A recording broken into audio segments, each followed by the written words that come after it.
At that point in time, I realized that that's what I had done. I think what happened is that an evolution of moral maturation took place, my own sense of right and wrong.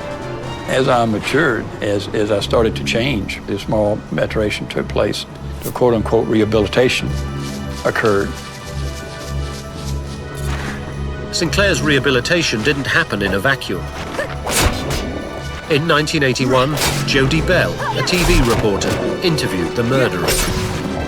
Struck by his kindness and intelligence, she began a correspondence that led to an unlikely prison marriage. When I met Jodie, I had never, ever experienced the love of someone that was so unselfish, so selfless. A person who was so devoted that the only thing that mattered to her was my well-being. For the next 2 decades, Jodie fought for her husband's release. The experience transformed Billy Sinclair. To have someone love you with that kind of devotion, with that kind of magnitude,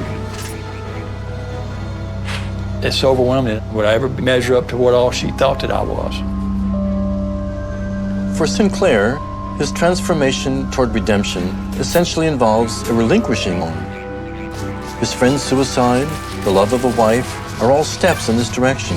But to redeem oneself for previous wrongdoing, one must also accept responsibility for one's actions. In 1990, during a parole hearing, he was confronted by a man whose life had been shattered by Sinclair's murderous act.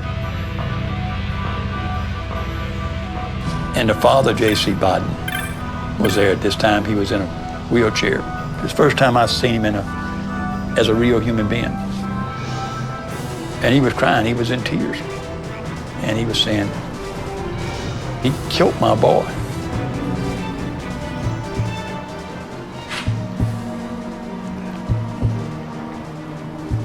At that point in time, I realized that that's what I had done. He became alive emotionally for you as opposed to intellectually. I had killed a man's boy.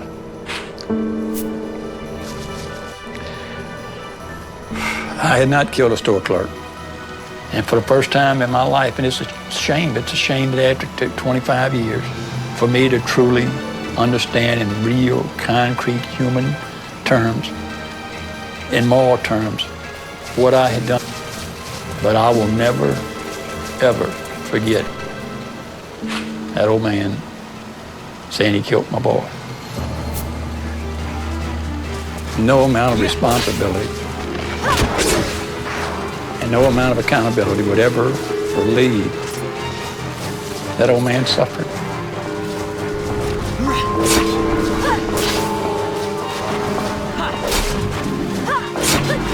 I know that when I die, that the measure of my life, the whole sum of it, the one focal point, the one thing that will always be there above everything else, before everything else, is what happened between J.C. and I that night of December 5, 1965.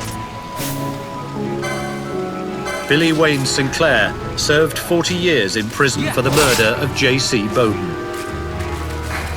Today, he is a free man working as an assistant in a law firm, still happily married to Jodie. All I can hope to accomplish out here in the free world, the most important thing is every day I can get up and go to work and do what responsible things that every person out here in society has a need to do or an occasion to do. Given the nature of Billy Wayne Sinclair's murder, I would have initially placed him at 6 for hot-headed and impetuous murders. After talking to Sinclair and looking at his life since his release from prison, I'm not certain he warrants a place on my scale of evil at all. It is apparent Billy Wayne has undergone a transformation in his life.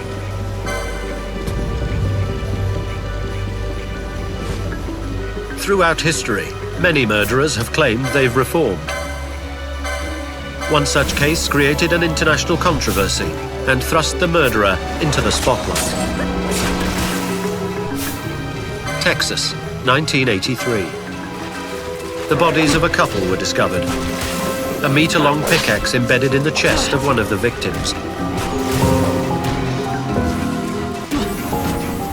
The horrific crime sent shockwaves through the city of Houston.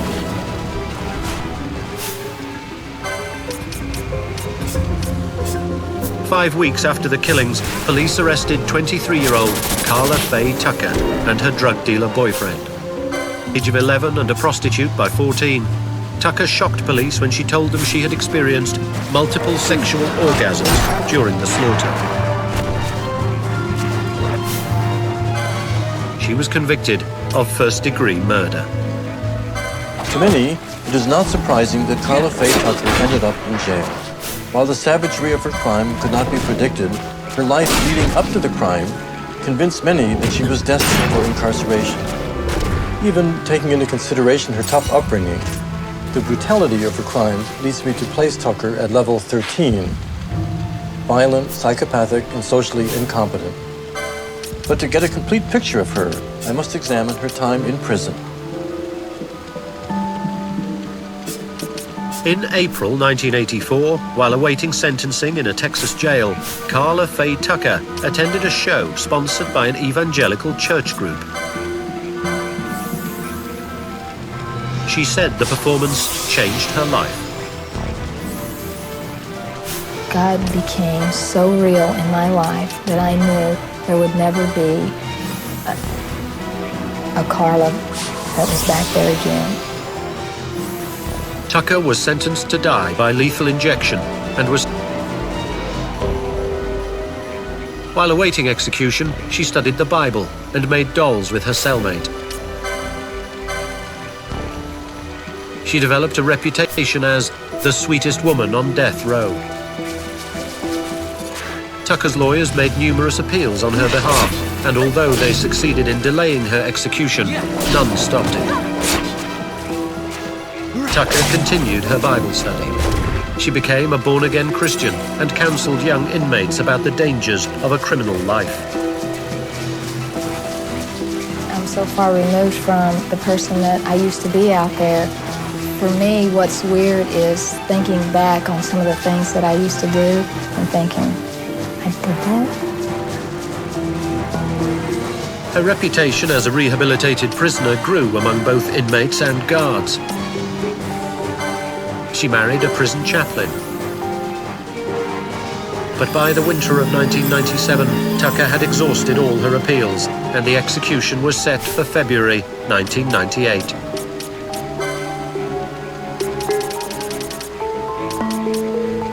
But publicity surrounding her case had spawned an international controversy over whether killers could be rehabilitated. I'm not going to sit here and try to debate whether Carla Faye Tucker is a truly reformed person, rehabilitated person. All I can say is that Pat Robertson is convinced of it, the European Parliament is convinced of it, the United Nations is convinced of it. But the state of Texas, then governed by George W. Bush, was intent on executing her. They did so on February the 3rd, 1998.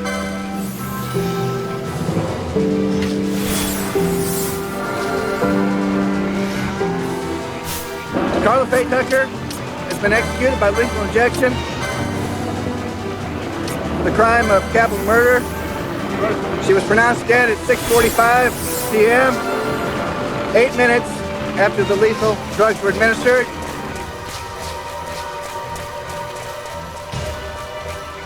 We will never know whether or not Carla Faye Tucker was truly rehabilitated. During her 14 years of incarceration on death row, she was a model prisoner. But it was a horrific double murder that brought Carla Faye Tucker to prison in the first place. We have no scientifically proven way of looking into the brain of a person truly to measure the observations of those around her, those who worked with her. To understand Carla Faye Tucker fully, I must continue to dig deeper. Sister Helen Prejean has known many condemned killers. She was with Carla Faye Tucker during her last hours.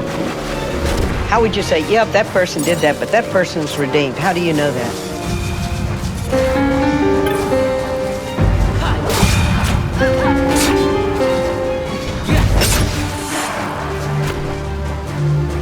Dr. Michael Stone is exploring the claims of murderers like Billy Wayne Sinclair and Carla Faye Tucker, who say they achieved redemption.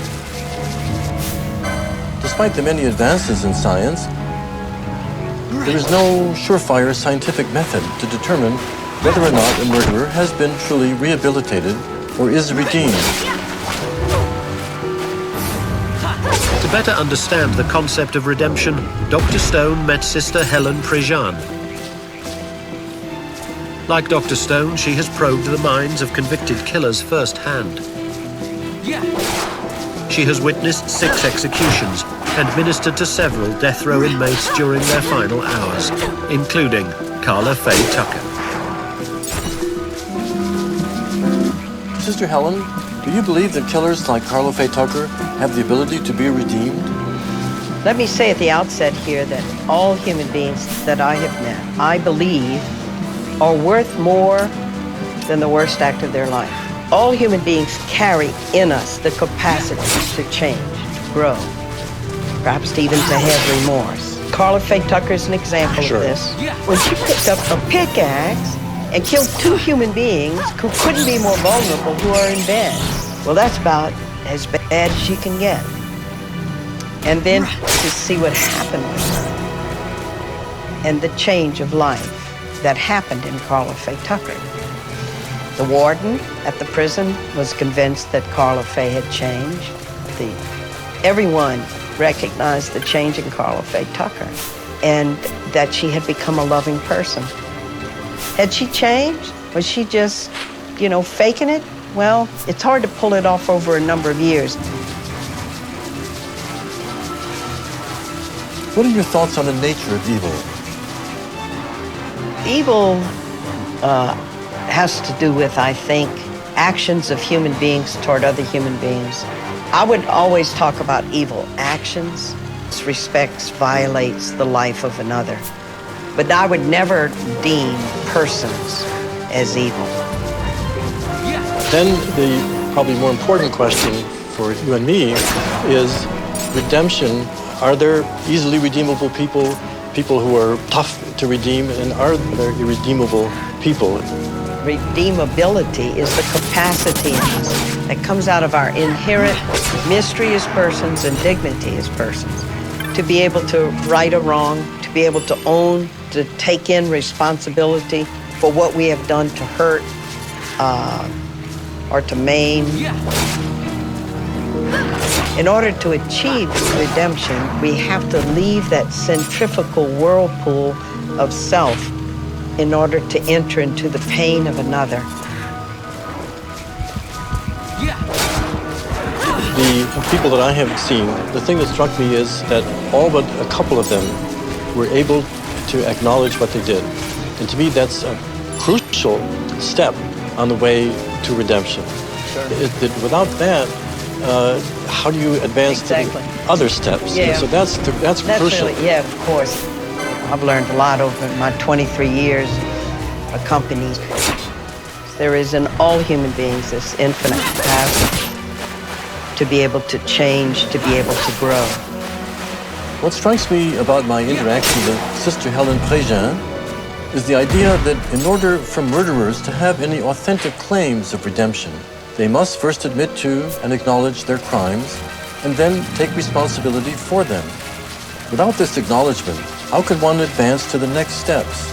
This is an idea which brings to mind the story of Archie McCafferty.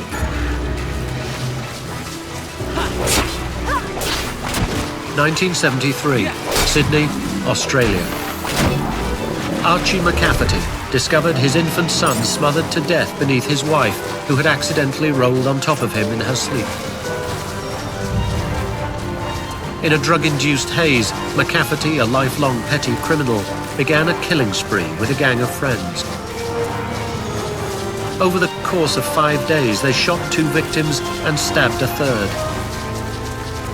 He believed the killings would bring his son back to life.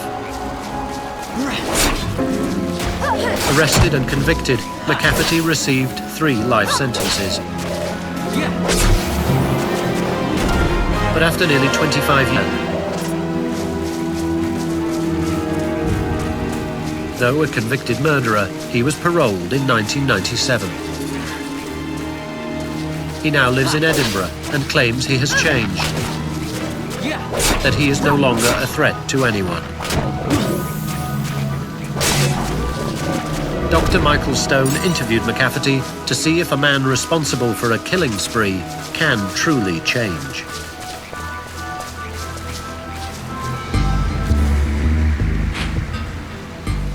I thought I might feel anxious interviewing McCafferty because of his very violent history, not quite knowing whether he'd gotten over his murderous ways, so to speak, whether he was still a man quite prone to violence. Hi. Hello. How you doing? How are you doing? It's a hard question. It's a mixed question, actually, because I wouldn't say I'm ever at a good place with past life. I tolerate it. I deal with it. I'm the guy that has to deal with that. I've got to live with what I've done. During his first 8 years in prison, McCafferty had been a threat to anyone who came near him. He was called the most dangerous man in the Australian penal system. And no one was allowed to come within 6 foot of that cage. But I lured this Francis Drake. I used to call him green teeth and gums because he had green teeth and all these gums were rotten, you know. And I said, could you bring me a cup of water? As soon as he come over, I had him around the throat. And honestly, I near had him dead.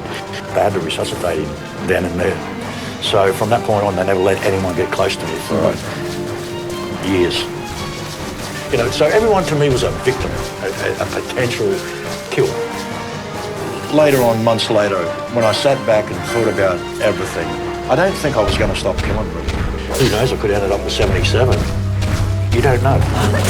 I didn't even give it any thought, I just thought it was the right thing to do. But McCafferty says that he experienced a transformation in prison. He fell in love with a visitor, a woman named Mandy Queen, whom he eventually married. 23 years after being incarcerated, McCafferty was released. He was deported from Australia to Scotland and looked forward to a fresh start with his wife. But McCafferty was hounded by the community and the media about his murderous past. He found he had become a target of hate and anger. You asked me to forgive you. How could I ever forgive The you? abuse became too much for Mandy, and she returned to Australia with their 2 children. I did change. I'm not the same person. I can't undo my past, but I don't think about murdering people anymore. Do you feel a measure of remorse now? I got a lot of regrets, but I think the biggest one would be, the waste of 25 years in prison. I think that's a regret. The victims, I don't think, suffered. Right. It was quick. Yeah. That's no consolation. It doesn't make it right. But I've never felt sorry, and I don't think that I need to apologise for anything that I've done, because I think that I've been punished severely for it. I suffered greatly. I would rather have had a bullet in my brain than spend those 20-odd years in jail. Maybe I'm a little bit angry at what happened to me now, and maybe I'm just not ready to say sorry for what I've done, because I'm still angry with what's happened and still angry with how I'm being treated by the public and the media here.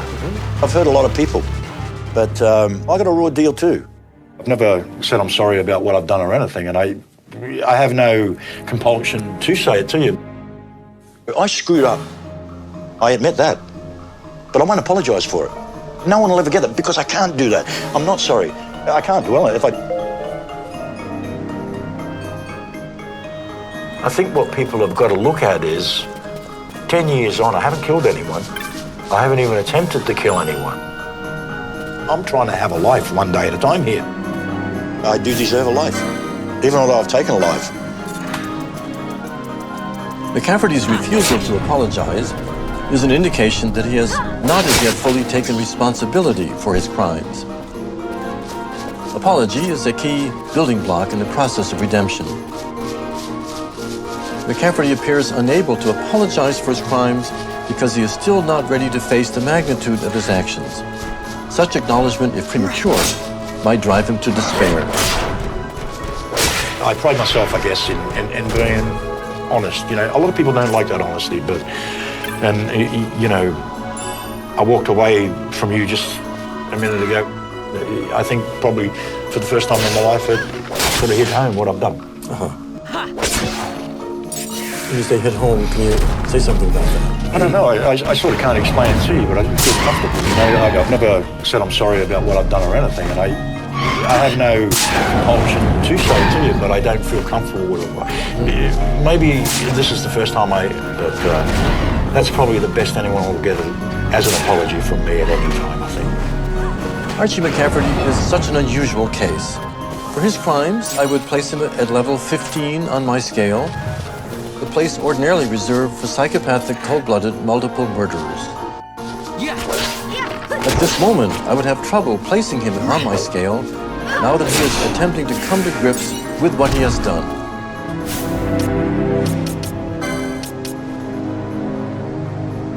Brutal acts of evil.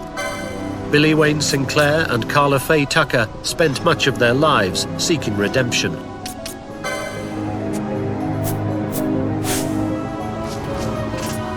But is redemption possible when a person's crimes and violence are more than an isolated act?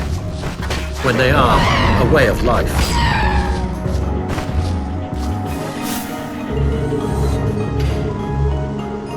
California inmate number 7407.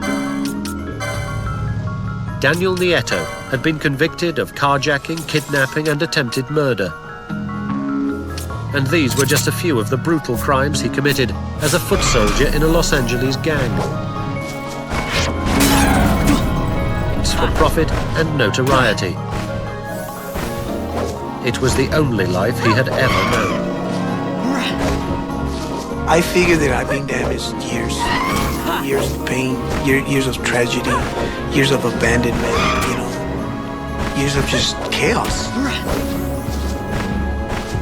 Dr. Stone met with Nieto to learn more about his efforts to redeem himself. Gang members represent a unique kind of criminal. They have a different moral code. Violence, crime, even murder are done for profit.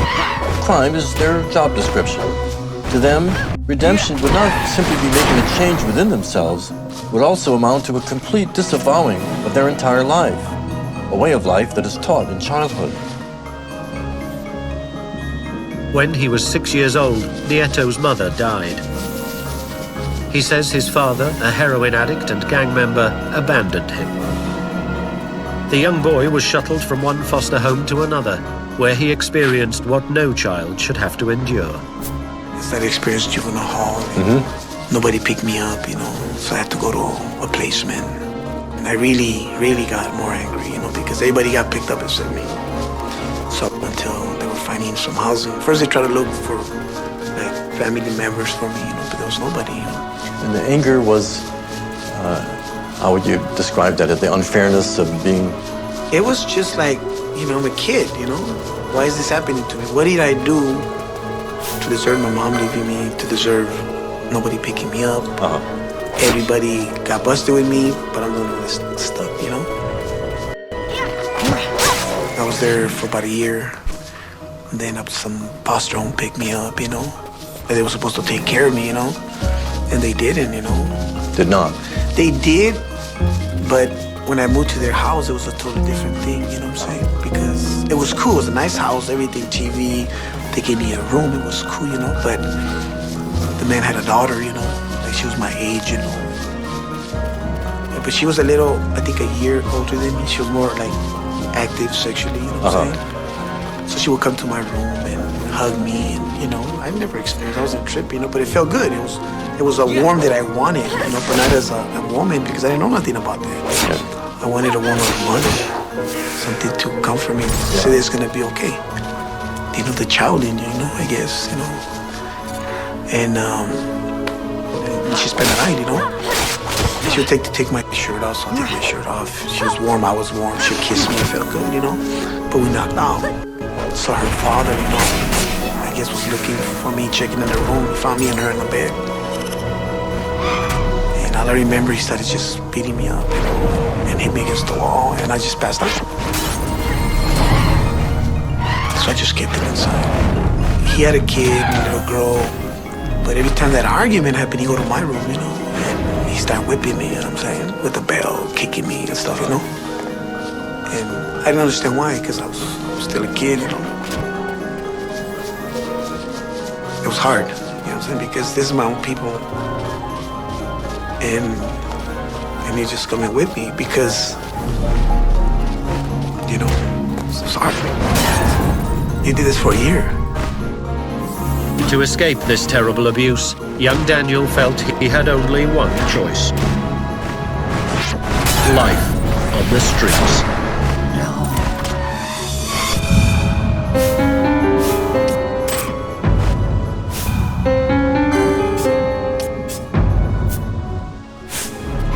When he was 6 years old, Daniel Nieto's mother died, according to Daniel, and he spent several years in foster homes, where he was subjected to vicious physical abuse. By the age of 10, Nieto had left the world of foster care for the world of gangs. You have to participate in anything, not just in the gang violence, you know. Every crime that you're able to touch, you have to participate. It was not that you couldn't do it, I don't do that, I just gangbang, I don't rob, you know.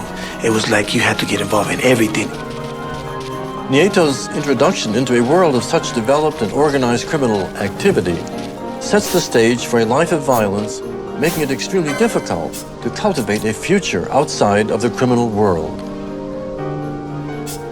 Nieto's first time in jail, at the age of 18, was a rite of passage for him. You graduate, you know?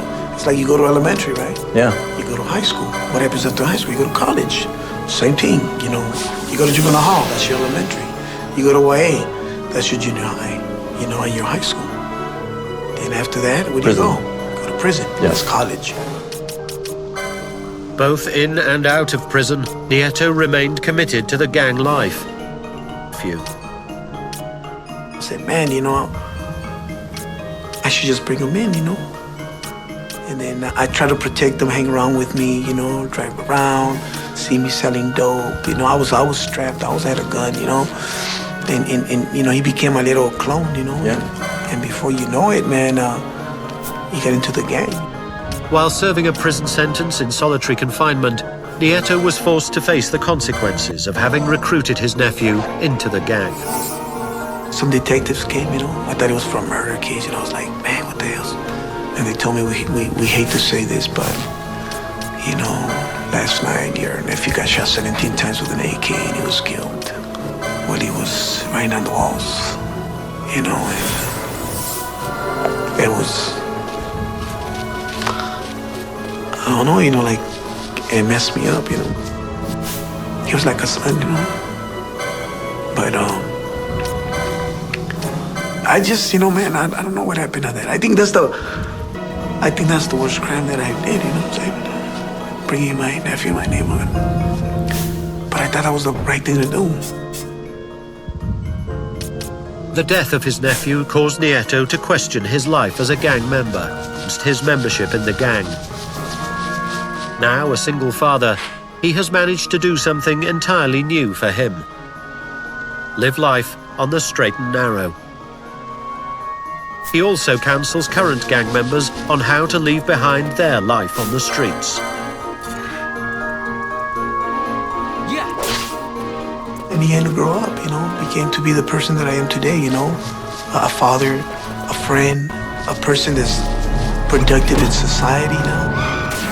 I want to live, you know, for something better, you know.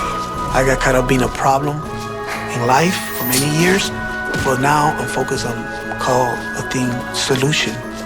You know, I have a solution, you know what I mean? If a crazy man like me, whatever you used to call me, terrorist, womanizer, dope dealer, you know, ex-robber, whatever, you know what I'm saying? But today I can tell you that I don't do that no more, you know what I'm saying? I could do it, easy. But that's the easy way out. You know, I rather accept a challenge, you know what I mean, in a positive way. I don't want my children to be me or my nephew. Pleasure on my side. Daniel Nieto may have, at the height of his criminal life, been around level 6 on the scale. For impulsive, hot-headed persons who have done violent crimes. But if one has the capacity for remorse and redemption, and has lived that new life for a number of years, then really the scale is no longer pertinent. One has, in a manner of speaking, slipped off the scale.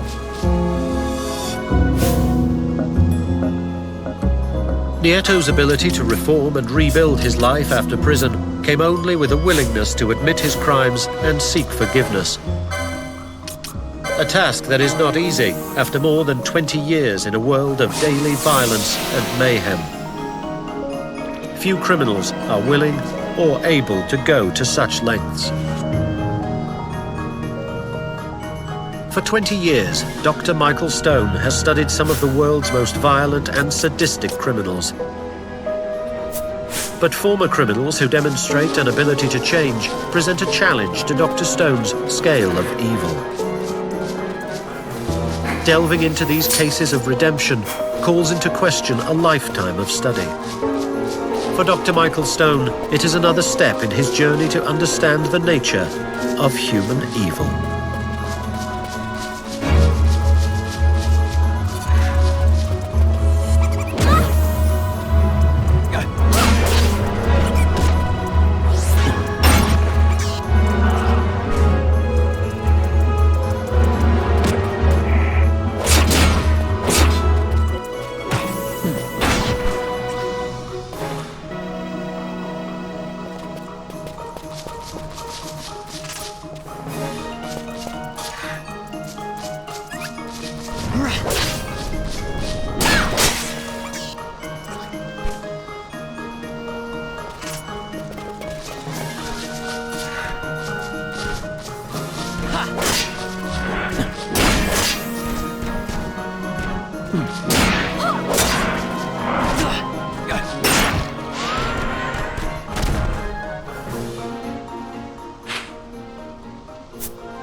Bye.